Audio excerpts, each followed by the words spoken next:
और एक बात कान खोल के सुन लो, मुझे ना बाजार आने जाने में बहुत दिक्कत होती है। अब की बार जब तुम अपने मायके जाओगे ना अपने बाप से मिलने, तो आते वक्त एक स्कूटी लेके आना, समझ गए? तुम्हें मैं ब्याह के लेके आई हूँ, भगा के नहीं।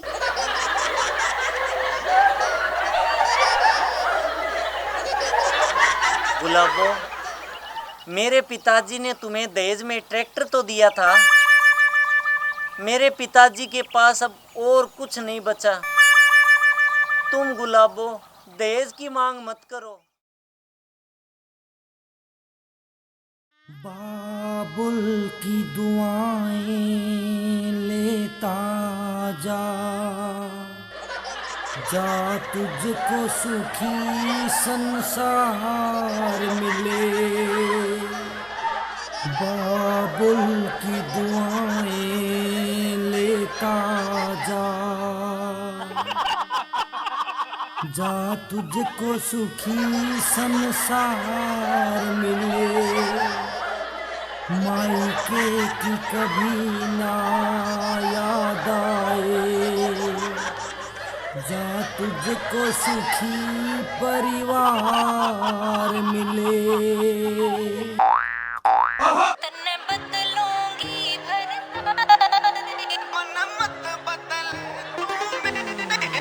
तन्ने बदलूंगी भरता रे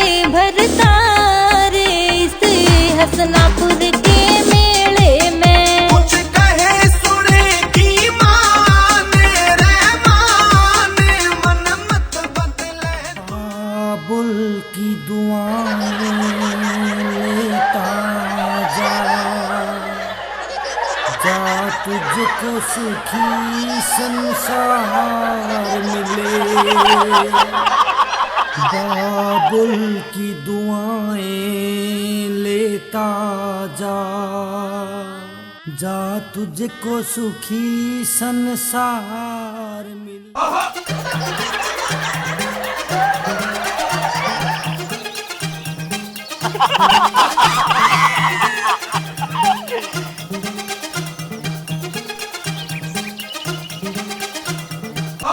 अले अब तो रोना बंद कर लो, बहुत हो गया। मुझे मेरे बाप, चाचा, भाइयों की याद आ रही है। मैं 25 साल उनके साथ रहा हूँ, अब उनको छोड़ के ससुराल जाना पड़ रहा है। देखो जी, आप लो मत, वरना आपको देख के ना मुझे भी रोना आ जाएगा। अब आप चुप हो जाओ प्लीज। मुझे 2 दिन बाद मेरे बाप, चाचा और भाइयों से मिला तो दोगी ना? अरे हाँ हाँ, हम 2 दिन बाद वापिस ठेला डालने तो आएंगे ना, तब मिल लेना। अब चुप हो जाओ।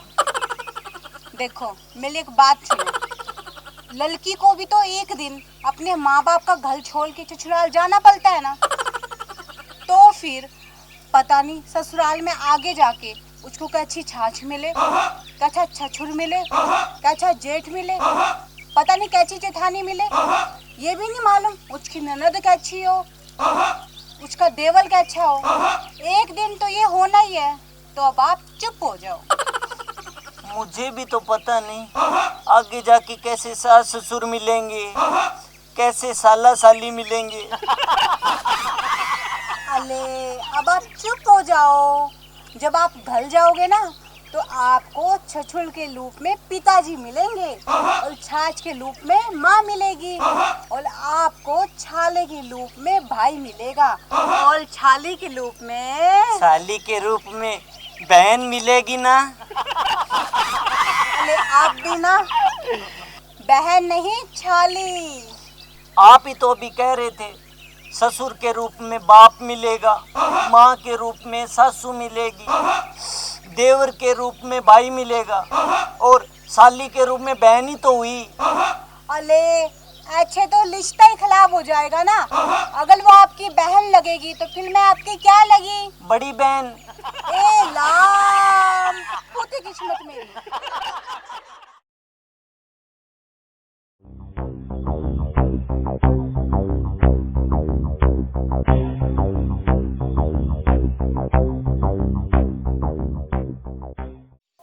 उठो जी, उठो जी, उठो तो। देखो मैं आपके लिए चाय बना के लेके आया हूँ, अदरक वाली, बढ़िया। हाँ उठ जाओ।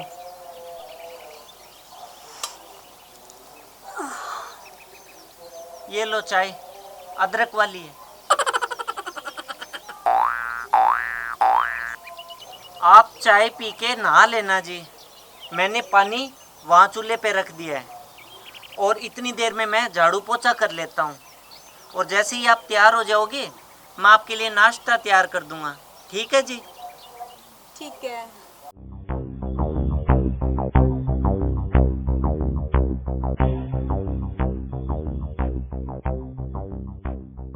ये लो जी टिफ़िन।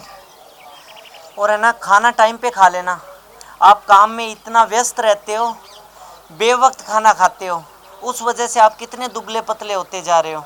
खाना टाइम पे खाना आप। ठीक है मेरे पति देव, मैं खाना टाइम पे खा लूँगी और आप मेरी इतनी चिंता मत कीजिए, ठीक है? और अब मुझे ना ऑफिस के लिए लेट हो रही है, ठीक है? मैं जाती हूँ, बाय। आप ऑफिस जाओ।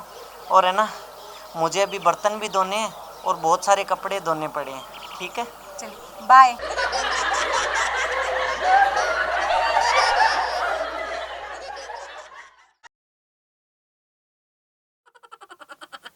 हेलो हेलो रिया।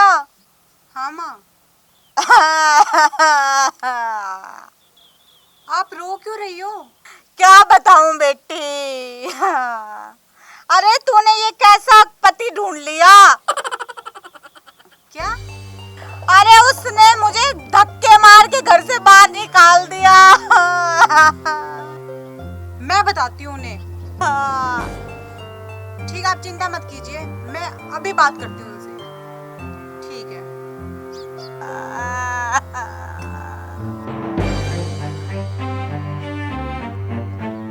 लो जी पानी पियो। तुम्हारी इतनी हिम्मत कैसे होगी? अरे रिया तुम गुस्सा क्यों हो रही हो? मैंने ऐसा क्या कर दिया? ज्यादा अनजान बनने की जरूरत नहीं है।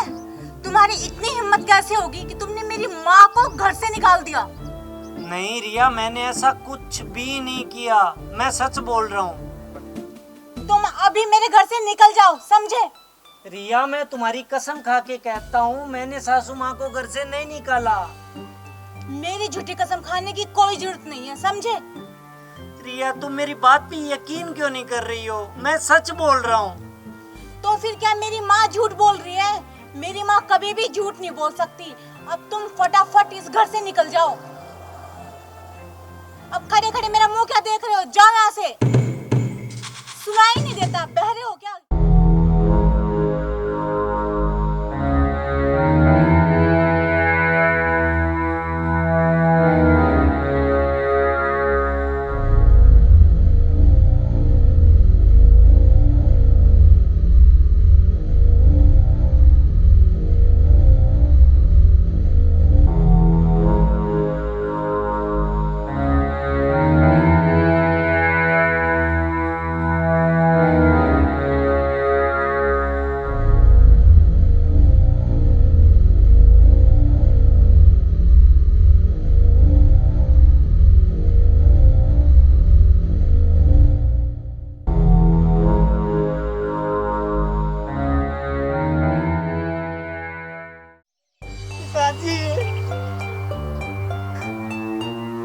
अरे रो क्यों रहे बेटा मटरू? क्या बात हो गई?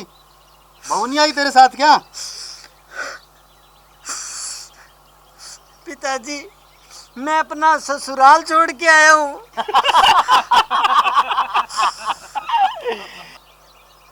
बेटा मटरू क्या बात हो गई? बहू ने कुछ कहा क्या? पिताजी मैं आपको सारी बात बताता हूँ। हाँ बेटा बता बता, क्या बात हुई? पिताजी मैं ससुराल में सारा दिन काम करता हूँ। सुबह उठता हूँ जल्दी, उठते ही झाड़ू पोछा ये सब करता हूँ। उसके बाद रिया के लिए नाश्ता तैयार करता हूँ, दोपहर का खाना तैयार करता हूँ, उसके बाद नहर पे जाके कपड़े धो के लेके आता हूँ। सारा दिन काम ही काम। और आपकी बहू, उनके ताने सुनो जो अलग, पिताजी मैं अब ससुराल नहीं जाऊंगा। बेटा मटरू, घर का काम करना तेरा फर्ज बनता है और घर में छोटी मोटी बातें तो होती रहती है। बेटा मटरू, ऐसे घर छोड़कर आना ठीक नहीं होता। चल, मैं तेरे को बहू के पास छोड़ कर आता हूँ। पिताजी मैं ससुराल नहीं जाऊंगा, मैं अब यहीं रहूंगा।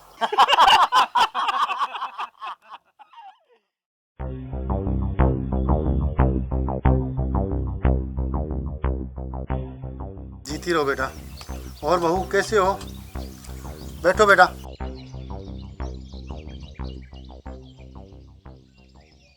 मैं तो ठीक हूँ पिताजी। मटरू कैसा है? वो ठीक तो है ना? हाँ हाँ बेटी, मटरू बिल्कुल ठीक है। पिताजी वो 2 दिन का कह के आए थे और उन्हें पूरे 7 दिन हो गए यहाँ आए हुए। आपको पता है पूरा घर बिखरा हुआ है। मेरे सारे कपड़े धोने वाले पड़े हैं। ऑफिस में मुझे पुराने कपड़े पहन के जाने पड़ते हैं। घर में ना तो झाड़ू लगा है और ना ही पोछा। हद तो तब होगी जब मुझे 7 दिन तक लगातार होटल से खाना मंगा के खाना पड़ा। और तो और उस खाने की वजह से मेरी तबीयत और खराब होगी। हाँ हाँ बेटी, मैं सब समझता हूँ। तू उसे आज ही साथ ले जाना। वो अपने गांव में अपने पुराने मित्रों से मिलने के लिए गया है, आता ही होगा। ये ले, आ भी गया।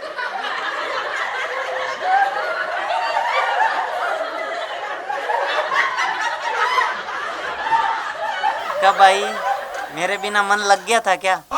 नहीं जी, आपकी बहुत याद आती थी। आप 2 दिन का बोल के आए थे और पूरे 7 दिन रुक गए। बेटा मटरू, जल्दी से तैयार हो जा, तुझे बहू लेने आई है। बापू मैं 10-15 दिन और रुकूंगा। नहीं नहीं जी, हम अभी घर चलेंगे। आपको पता है कौन घर का झाड़ू करेगा, कौन पोछा करेगा? और होटल का खाना खा खा के तो मेरी तबीयत खराब हो गई है। आप एक काम करिए, अंदर जाके जल्दी से तैयार होके आ जाइए, हम अभी चलेंगे। मगर रिया, मेरी वो पैंट कमीज है ना, वो बाजार में बापू ने सिलवाने के लिए दी थी, वो भी नहीं है अभी तक। देखो जी, मैं आपको सरसा से एक रेडीमेड पैंट कमीज दिलवा दूंगी। आप तो बस जल्दी से तैयार होके आ जाइए। ठीक है रिया, मैं तैयार होके आता हूँ।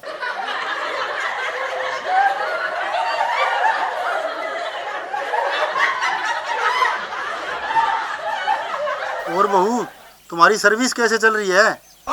पिताजी अभी तक तो मैं डीसी रेट पे थी, पर अगले महीने से बैंक में मैं पक्की हो जाऊंगी। ये तो बहुत खुशी की बात है बेटे।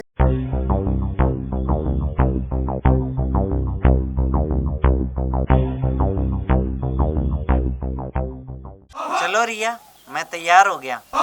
ठीक है पिताजी, हम दोनों अब जा रहे हैं। ठीक है बेटा।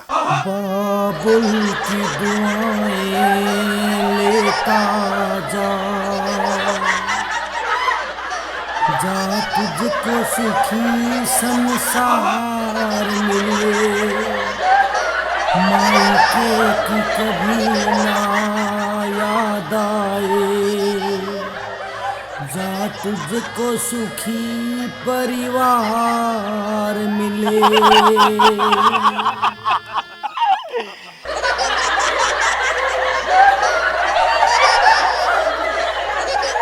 बाबुल की दुआएं लेता जा, जा तुझको सुखी संसार मिले। झाड़ू पोछा और सब काम जल्दी जल्दी खत्म कर लो, समझे? और पहले मेरे लिए 1 गिलास पानी और 1 कप चाय बना के लाओ।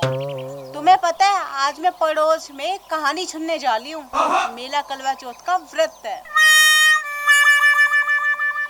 खाना तो तुम रात को खाओगी ना, अभी तो मेरे अकेले का खाना बनाना है ना। ये सब काम खत्म करने के बाद बाजार चले जाना और बाजार से मेरे लिए सेब, संतरे, केले, अंगूर लेके आना, समझे?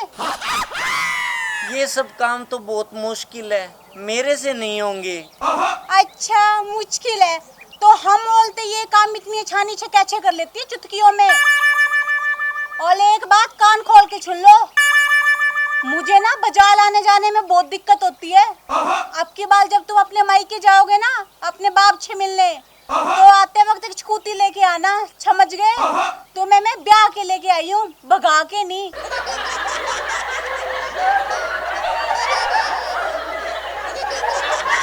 गुलाबो, मेरे पिताजी ने तुम्हें दहेज में ट्रैक्टर तो दिया था। मेरे पिताजी के पास अब और कुछ नहीं बचा। तुम गुलाबो दहेज की मांग मत करो। अरे ट्रैक्टर तो तुम्हारे बाप ने ना खेतों में काम करने के लिए दिया था, ताकि उसके बेटे को ज्यादा मेहनत ना करनी पड़े। मेरे लिए नहीं, मुझे तो बस स्कूटी चाहिए, समझ गए? ठीक है जी, अब की बार मैं अपने मायके में जाऊंगा तो अपने पिताजी से कह दूंगा। हाँ जरूर कह देना। अगर तुम्हारा बाप अपने बेटे को छुपी देखना चाहता है तो, समझे? और एक और बात कान खोल के सुन लो, मैं शहर में ब्यूटी पार्लर की दुकान खोलना चाहती हूँ, समझ गए? और उसके लिए मुझे पूरे 2 लाख रुपए चाहिए, वरना इस घर में मेरे पिताजी इतने रुपए आपको कहाँ से देंगे? मेरे चाचा जी बीमार रहते हैं और मेरे छोटे भाई के पढ़ाई का भी खर्च अलग। इतना जुल्म मत करो। मेरे पिताजी के पास फूटी कौड़ी भी नहीं है देने को। जब फूटी कोली भी नहीं है देने के लिए, तो इतनी पढ़ी लिखी लड़की और इतने बड़े घर में तुम्हारे बाप ने तुम्हारी शादी क्यों करवाई? अब जितनी पढ़ी लिखी लड़की चाहिए उतना दहेज तो तुम्हें देना ही होगा। बैठे बैठे मेरा मुंह क्या देख रहे हो? चलो फटाफट काम करो, और मैं जा रही हूँ छोने अंदर, समझे?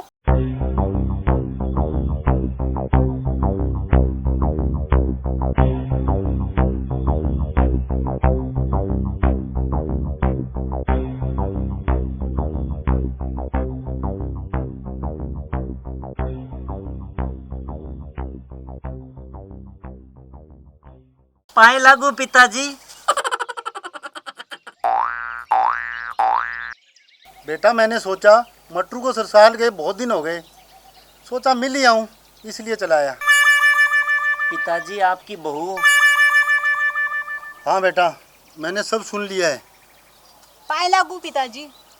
जीती रहो बेटा। पिताजी आपने क्या छुन लिया? हमारी छाली बातें या? हाँ बेटी मैं सब समझ गया। आप क्या समझ गए पिताजी? यही कि बेटा बेटी एक बराबर कैसे हो सकते हैं। मुझे माफ करना बेटी। आप हाथ मत जोड़िए।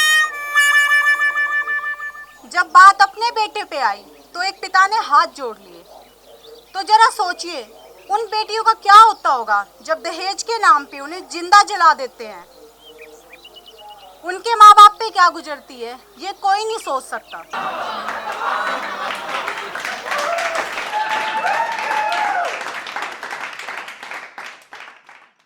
राम राम जी, ये सच्चाई है कि अगर ऐसे ही कन्या भ्रूण हत्या होती रही तो लड़कियां जाएंगी लड़कों को ब्याहने। अगर लड़कियों को ऐसे ही हम कोख में मरवाते रहे तो वो दिन दूर नहीं जब लड़कों की संख्या बहुत ज़्यादा हो जाएगी और लड़कियां बहुत कम। तो अभी आपने देखा ना जो हाल था, आने वाले समय में लड़कियों की कमी के कारण यही हाल आपको देखने को मिलेगा। तो आपसे विनती है कि कन्या भ्रूण हत्या ना करवाएं।